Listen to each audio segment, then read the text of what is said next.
Anīmužas bulvārs 28 pašā augšā 17. stāvā ir tā pieejama tā telpa, kas tiek pārdota. Ieeja ir no pagalma puses, tad ir divas ieejas, divas kāpņu telpas. Ejam iekšā tajā kāpņu telpā, kurā ir dzīvokļi no 75. līdz 149. Ejam iekšā ēkā, braucam ar liftu uz 16. stāvu. Tas ir pats augstākais stāvs, līdz kuram iet lifts.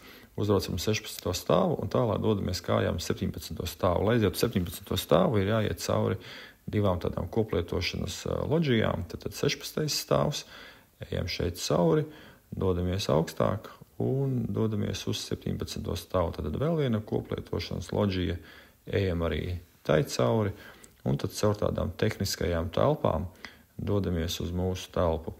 Šeit pa ceļam var redzēt, ka te notiek tie celti krēsli, te notiek ir biedrības kopsapulces, telpai ir arī signalizācija un dodamies iekšā telpā. Tad šī ir tā telpa, kas tiek tirgota 32,4 kvadrātmetri, taisnstūra veida forma telpai. Viss, kas redzams video, mēbeles, leduskapīts, tas viss paliek.